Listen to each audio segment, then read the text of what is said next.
Well, here it is, the final nail in the coffin of the butterfly keyboard. This is the 2020 13-inch MacBook Pro in its cheapest configuration. And today what we're going to try to figure out is if this is substantial enough of an upgrade, or if Apple really missed the mark with this.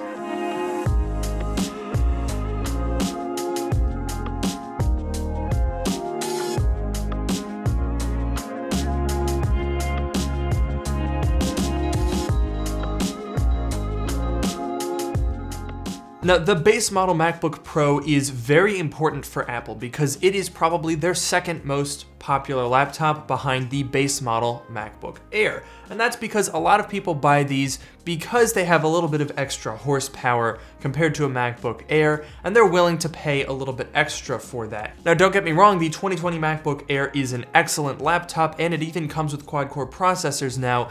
However, the 13-inch is definitely the better buy if you're looking for a little bit of extra performance because the MacBook Air really doesn't have the cooling system to be able to handle that. The MacBook Pro does.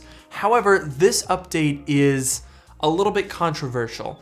I personally was a little bit disappointed with Apple's offering this year, especially with their base model. So if you're not familiar with the 13-inch MacBook Pro, there are two different models. There's the 2 Thunderbolt port version and the 4 Thunderbolt port version. This has been around since the 2016 MacBook Pro, and initially it was a way to differentiate the models that had the touch bar. So the 4 Thunderbolt port model had better cooling, better processors, and the touch bar, and then the base model ones had function keys, less cooling, and had one fan instead of two, and slightly lesser processors. This got a little bit funky though in 2019 because the 13-inch with 4 Thunderbolt ports had updated quad-core processors, and then Apple introduced quad-core processors and brought the touch bar down to the base model. So that made the difference between the 2 and 4 port versions very, very subtle. This wasn't a bad thing by any means, it just meant that the base model was a very good value and it scaled upwards.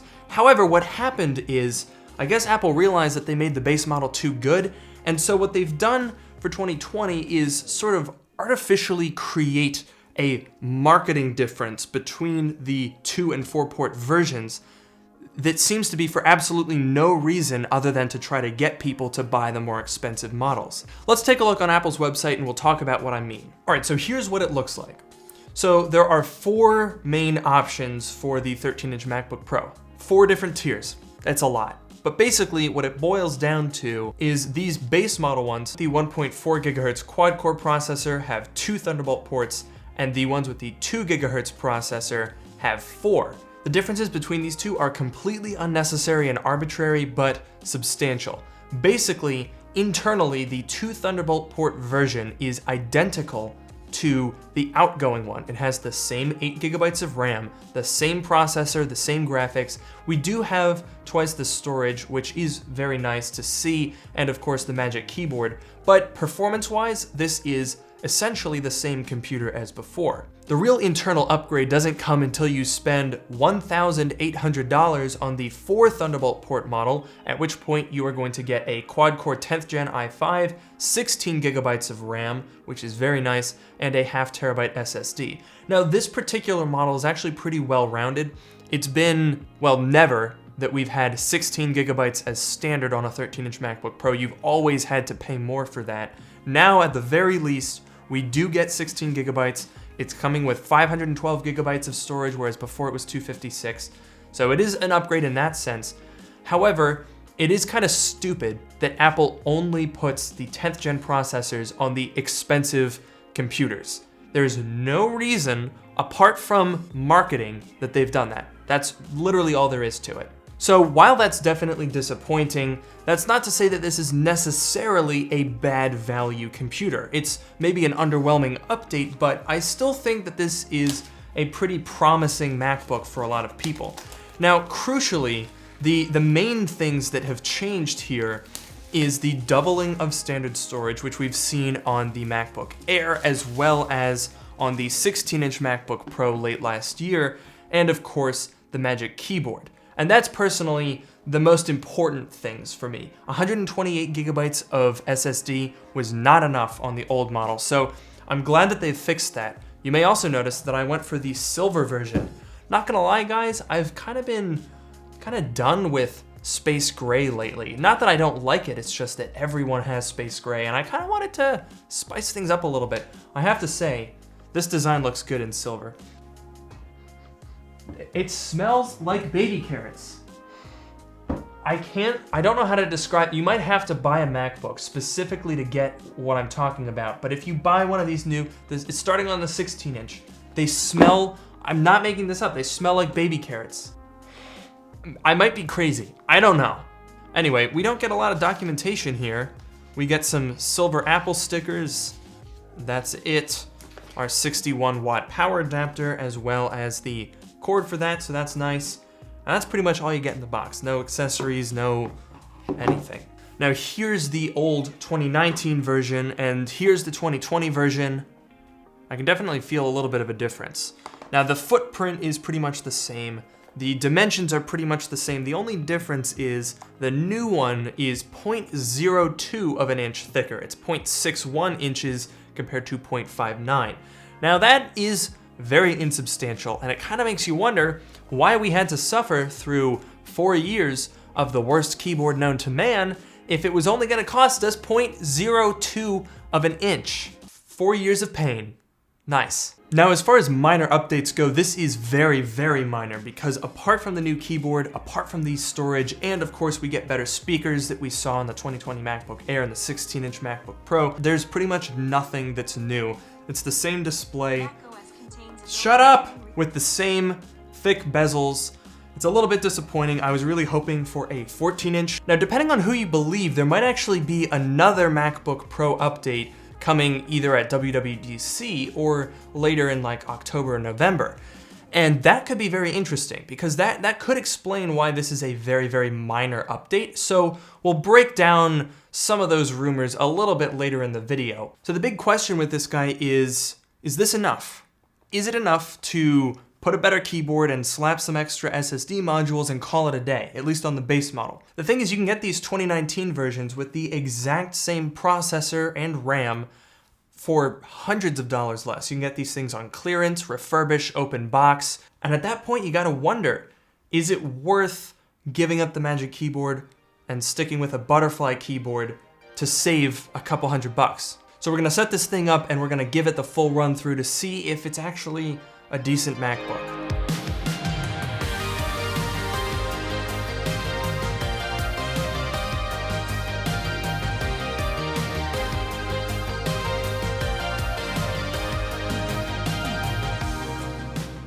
Performance on this base model is familiar, but very solid overall. In Geekbench 5, I got 3,400, putting it exactly on par with a 2017 15-inch MacBook Pro. It also does quite well in Cinebench. We get a score of 1,521, though as the test goes on, this computer does tend to get quite loud because we only have one cooling fan compared to 2 on the higher-end models. Because of this single fan design, it has to spin quite fast, 7,200 RPM, and therefore the fan note is a little bit shrill.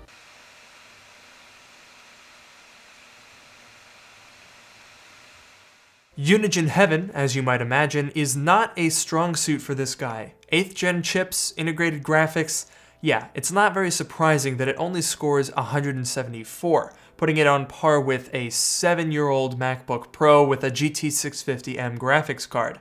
This is definitely an area where you'd be better off with the newer 10th gen processors and their much more powerful graphics. The thing is, while I'm peeved that Apple seems to have intentionally held back on the base models, the higher tier configurations are actually pretty solid.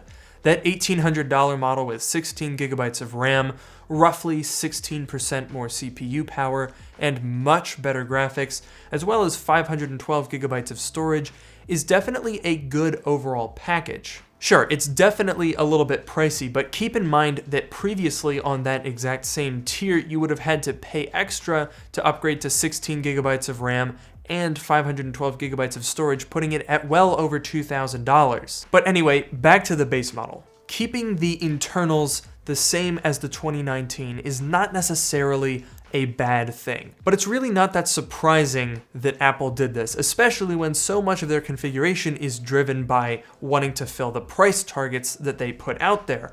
And in fact, I was actually kind of spot on a little over a month ago when I guessed that Apple might do exactly this. Even if all else was the same processors, display, footprint, everything, but you added in the Magic Keyboard and doubled the storage options, this would be a good buy. And I still maintain that. The keyboard and the storage were the only two major drawbacks that I saw to the 2019 13-inch base model MacBook Pro. In July 2019, this MacBook would have crushed it. It would have been absolutely the king of MacBooks. The problem is that was nearly 10 months ago.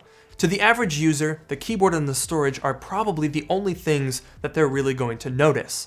Most people aren't taxing their processor or even really noticing how much RAM they're using, but they are going to notice if their keyboard sucks and they're running out of storage space. But for people like me and you, that's not enough. We want to see performance gains. We want to see newer architectures, better graphics, better performance. We're still spending $1,300. Some people might not care about the performance at that price point, but I certainly do, and you probably do too. The consolation here is that Apple might not actually be done yet for 2020, because there are a decent amount of rumors going around that there's going to be more MacBook Pro updates this year, and that's not exactly out of the question here. It's not completely unusual. Let's not forget that in 2019, Apple updated the different MacBook Pros in May, July, and November. That's 3 different time periods. So we could still see more MacBook updates. And in fact, most people think that a 14-inch MacBook Pro is still a possibility. And in fact, that might coincide with Apple putting mini LED displays on their MacBooks. Now, I don't know about you guys, but a 14-inch MacBook Pro with slimmer bezels and mini LED displays, and who knows, maybe even 6-core processors, that is compelling. So it's a very tricky spot that we're in here, because obviously there's a brand new MacBook out, and so it's unlikely that we're going to get an update anytime super duper soon. I think it's possible that we'll see some sort of tech preview at WWDC, maybe showing off a 16-inch or an iMac with mini LED technology, but it seems pretty unlikely that we're gonna get that 14-inch MacBook Pro until late 2020, maybe even earlier in 2021. So if you are in the market to buy a MacBook right now, right this very instant, I think the 2020 is a solid, if not exciting, option. If you need mini LED, if you need a major update, I would definitely wait if you can. Although, you know, we say that and there's updates every year, so there's always an update around the corner. So is the 2020 MacBook Pro too little, too late? Well, kinda. I think it is, especially on the base model, a little bit pedestrian. But it's not bad. Now stay tuned, because I'm gonna be comparing this in much more detail to the 2020 MacBook Air if you're cross-shopping between those. I'm also gonna have a video comparing the 2020 base model and the 2019 base model, so if you're shopping between those two, I'll have a video to help you guys out. So make sure you're subscribed to catch both of those, and as usual, don't forget to like, comment, and subscribe. Follow me on Twitter at Luke Miani, and don't forget to join my subreddit, which is linked in the description below. And with that, I'll see you all in the next video.